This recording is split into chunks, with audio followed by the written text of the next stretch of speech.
Hey everybody, and welcome to the Undepression Project. Today I want to talk to you a little bit about how to help somebody who's suffering from depression. This is a question that I get a lot from people who have family members, friends, or partners who are going through depression and aren't sure what they can do to help. It's easy to feel frustrated or helpless when someone you love is going through such a hard time and you don't know how to help them. So here are 5 ways that you can help someone who's suffering from depression. Number 1, regularly call them or stop by. They might tell you not to bother, or that they're busy, or that they don't want to see you right now, but generally this is just the depression talking. When people are going through depression, they tend to push people away, even if they're feeling really lonely.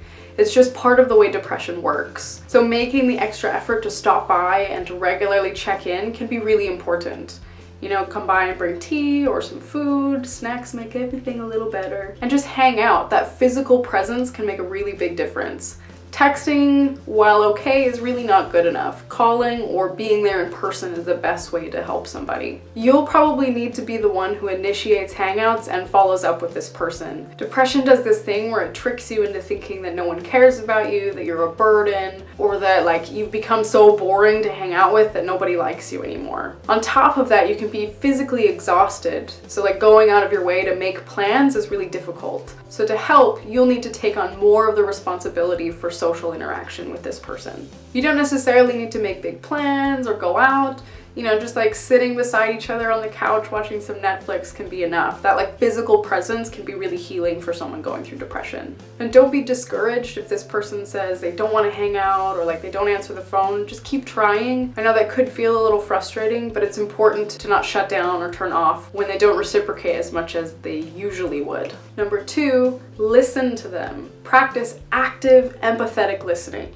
So what active listening is that you're actually listening to what the person is saying without trying to formulate a response. Because sometimes we get so wrapped up in what we're gonna say next that we don't actually hear what the other person is saying. Have you ever been in that situation where you're meeting somebody new and you ask their name, but as they're telling you their name, you're so busy thinking about what you're going to respond with that you completely miss what they said and you don't catch their name at all? That can happen a lot. We get so wrapped up in our own thoughts about what we're gonna say next that we forget to listen to what the other person's actually saying. So be curious, ask questions, listen to what they're saying without necessarily trying to give advice or fix anything. On top of that, empathy is super important. Brené Brown, one of my favorite authors and researchers, says that empathy is saying me too, which means that you get a little vulnerable and maybe you share some of your tough experiences and you let them know that they're not alone in their struggle. You let them know that everybody goes through hard times,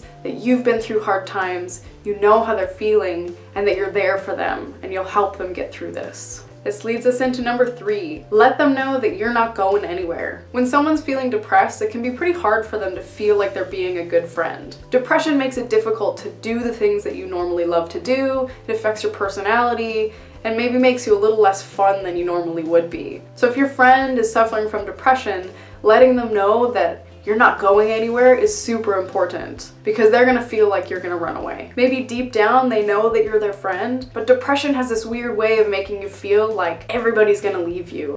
Number 4, hug them. Non-sexual physical touch can be really healing, and we don't get a lot of it in our day-to-day lives. Especially if we're depressed and we're isolated and we don't get that much social interaction, our levels of physical touch can be really low. So give them a big long hug whenever you see them. And number 5 is if you really don't know what to say or you're uncomfortable talking about your feelings with this person, being vulnerable is not always easy for all of us. So you can write your thoughts down on paper, you could write them a letter, a note, send them a really nice email. Handwritten stuff is always a little bit sweeter. Or you could send them an empathy card. Empathy cards are these cards made by a woman called Emily McDowell. I saw her at a conference a couple months ago and I really liked what she was doing. She makes these beautiful cards that say the things that are hard to say when people are going through tough times. So you can take a look at a few of them over here, or I'll link her website down below. So those are the 5 things that I recommend doing to help someone with depression. 1, you call them and you check in. 2, you listen to them actively and you practice empathy. 3, you assure them that you're not going anywhere. 4,